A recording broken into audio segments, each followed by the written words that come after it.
kanaallee gammachuu jiraatu rabbiin waa godhu. Eid Mubaarak. Galatooma Eid Mubaarak. Bagatti keessatis. Kifaayatis Eid Mubaarak.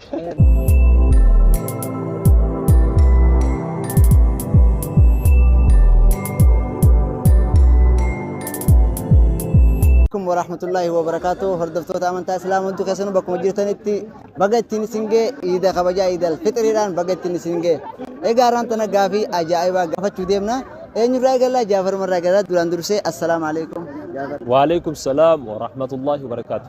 أفينك يمو سنجافدا نادي بسا. أيه. نبي إبراهيم أيسد دلته بيجي أفرج الراسي خان. إثيوبيا سعودي العراق أردن.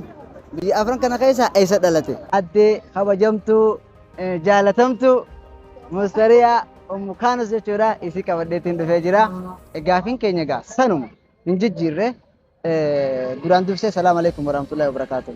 وعليكم السلام ورحمة الله وبركاته. هردفتوت زديد توب عيد مبارك وربنا خبره غير ربي إن شاء الله أمتو وركنا النجيان جمعتو لام فياران سومني أمتو ورك ربي نوابرو مسلمين. آمين آمين سن الله آمين جا ما نما جالتون خسبيرن جيره خامك أماولين لكنين إسانينيس مكان ساني دوا بقتني سنجي جاي. Oke, namni jala duga Idul Fitri sana ada kayak bahagia umma yasin abbar sa ganjur rahmat tahu di family tenyu hunda wolu magalattu periyota sanu rafa gojuru hundi kaisanu bagi rabbi tisninge Eid Mubarak ida gammachu ida rizqi ida barakha ida inshallah akan ya taysini garakatan rabbi sini fa godun jani inshallah ida luftu hundi kaisanu baka takar bojinu aso no iti sun silida إن شاء الله يا مقافي خنيا دبرة قافين كينيمو إلا إبراهيم أي ستة دلته بيجي أفر تكفى إثيوبيا لما فا سعودي سدفا أردن أفر فارت إراكي بيجي أفرن كنا خيسا أي ستة دلته سنجا سعودي إيش سعودي وين صحيح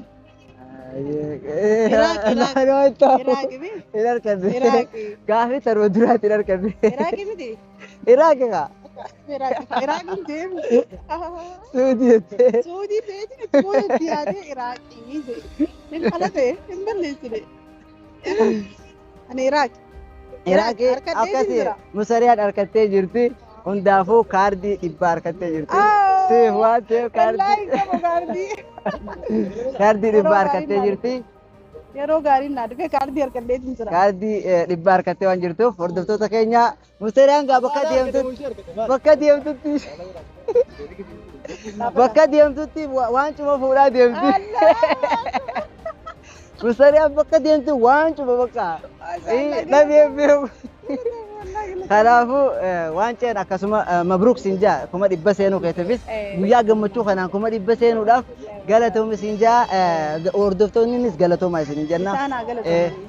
Miliyeenaa silaa bas miliyeenaa yaani sitti qaate.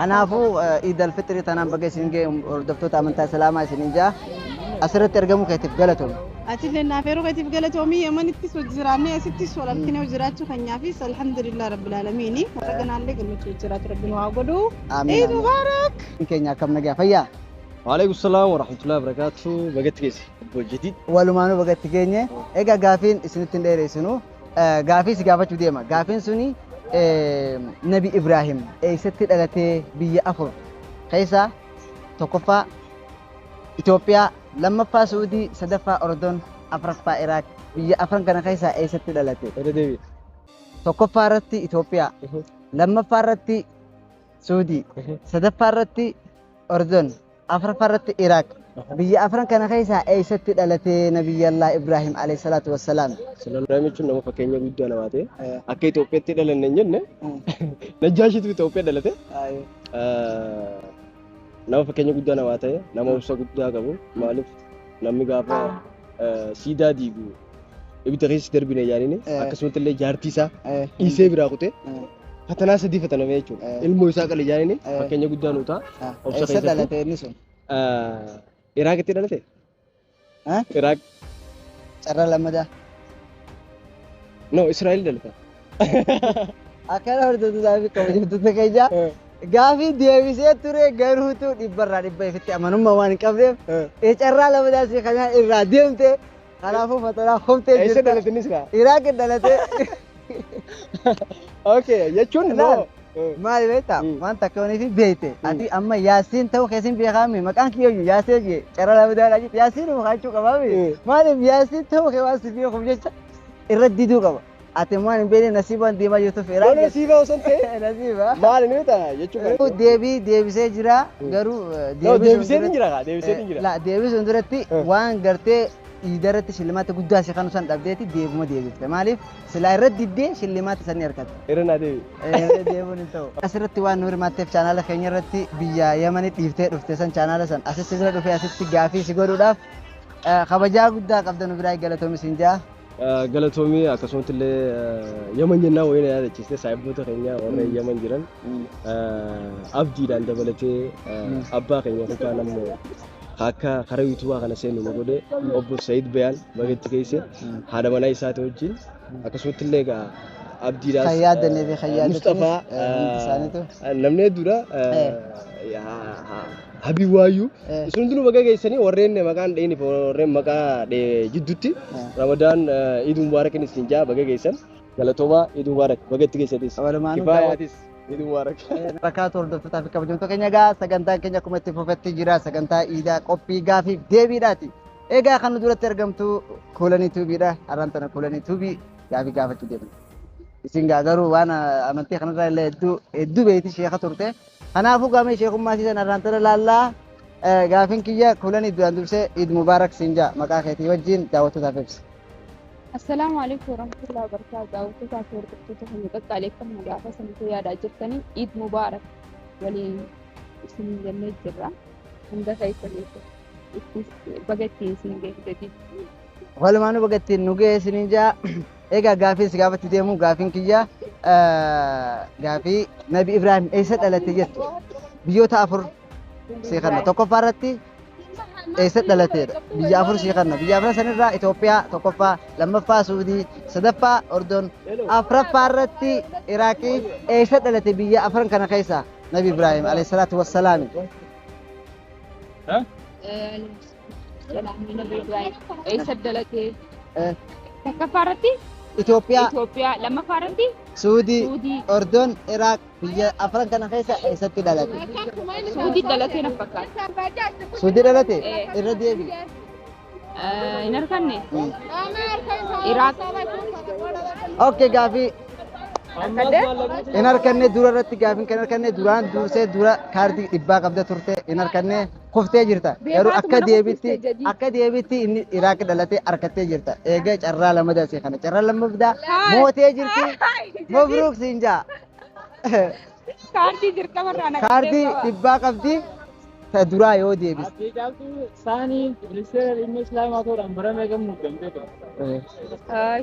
akkasii kalas hin arganne kuulan hin dhabdee jirti kuftee jirti suudii jettee suudii miti inni Iraaq dhalatee Iraaq hin jenne boo?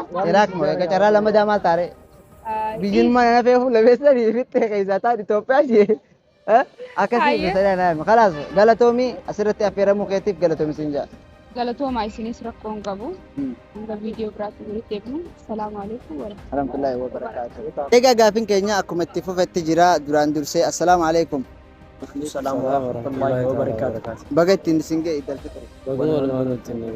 Okay gaafiin isin gaafachuu asitti isin dhiyeessine gaafii isin gaafadha. Maqaan keenya. Maqaan kee duraan dursee Farhaan Alii naan jedhama. Atoo. Alamdii Yusuf Nagaa. Okay Alamdiin Farhaan Nabi Ibrahim biyya tamii dhalate gaafii jettuun isin gaafadha. Iraaq, Suudii, Itoophiyaa, Ordon biyya tam keessa dhalate. Nabi Ibrahim alayhi salatu wassalam nagaa rahmanni sararaatti raahee biyya Ordon jedhamtu keessa dhalate. Atoo. Akkasuma. Egaa hordoftoota fi kabajamtoota gaafiin isaanii gaafii Ordon jedhamu hin arganne duraan badhaasa kaardii dhibbaa harkachuu kaatanii hin arganne isiniin jaa bakka inni itti dhalate yooniif baruu barbaaddan. Baruu barbaaddani? Okay. Chaansii siif hin kenna? Iraaq. Iraaq. Okay, Iraaq ishee harkatee jira garuu taphaadhaasaa san si jala haftee jirti. Maal goona awwala irratti yoo deebiste kaardii dhibba harkatta turte. Kanaafuu waan harkatiniif numa mootee sagantuma tana irratti mootee deebistee jaama malee badhaasni hin jiru jechuudha. Kanaafuu galatoomaa chaanaala keenya irratti argamuudhaaf hedduu takka galatoomaa isiniin jaa subscribe gootanii jirtanii. subscribe godhu jaarinna jira isinillee jootis. Ni beektanii jechuudha. Egaa chaanaala irratti ilaaltanillee ichumarra dhaqxanii daawwattanii galatoomaa isiniin jaa ulfaadhaa nageetu. Alaikum warahmatullahi wabarakatuh. Waalaikum salaam warahmatullahi wabarakatuh. Maqaan keenyu? Fatiyaa Abdisaam Ganangaa. Okay, Fatiyaa teenya gaafii si gaafadha gaafii tiyya naa deebista. Gaafiin kiyya maal jetti? Nabiyyi Ibraahim eessa dhalate? Biyya afur carraa si kenna. Tokkoffaa Itoophiyaa, lammaffaa Suudii, sadaffaa Ordon, afuraffaa Iraaq dhalate moo eessa dhalate naaf himta? Biyya afur carraa si kennee jiru. Biyya afran kana keessa eessa dhalate? Suudii na fakkaata. Carraa lammataa si kennee jira irra deebii. Iraaq. Waaw, obboleettiin teenya harkattee jirti. Moolaan harkadhaa. Mee warri kaameeraa duuba shaashaa. Jettana maaltu si dhagaame? Wallaahi. Eenyu faadhaan Iid Mubaarak jechuu barbaaddee eenyuun dhaamsa dhaamuu barbaaddee nama Iid yaani nama jaallattu kan si bira hin jirre dhaqaama wal harkiniin maqaa isaanii dhawiiti. Iid Mubaarak. Ayyee. Iid Mubaarak obboleeyyan Islaamaa hundaa'u baga Rabbiin isiniin gaheen isiniin jaa. Warri jechuun barbaadan dura dursee haadhaa fi abbaa kiyyaa. እና sanbooda garuu ijoolleewwan saayibban kiyya jamaa keenya. Ani Iid gisee duraatiif dura dhoggodhu kiyyaa fi amma. Asitti ngoone takka Addis Ababaa fi baddeessaa malee takka godheen beeku garuu iddoo asitti hedduu bareedduudha maashaallah. Isinillee hedduu takka galatoomaa jazaakumullahu khayran isiniin jaa. Okay, galatoom isin jenna egaa hordoftoota fi kabajamtoota keenya kana fakkaatti gaafii biraatti walitti deebinutti nageetti isiniin jaa. Ayyee nam lamaa lama yaasinis dhabee asii kutee atis akka dhabne. Iraaq. Waaw, maashaallah wala jarjarte. Wala jarjarte. Dabeetu jira deemte. Wala jarjarte. Badhaasa naaf hin keenya ture bara. Badhaasa siif hin keenya badhaasni kaardii dhibbaati. Akkana. Iraaq ayyee. Iraaq.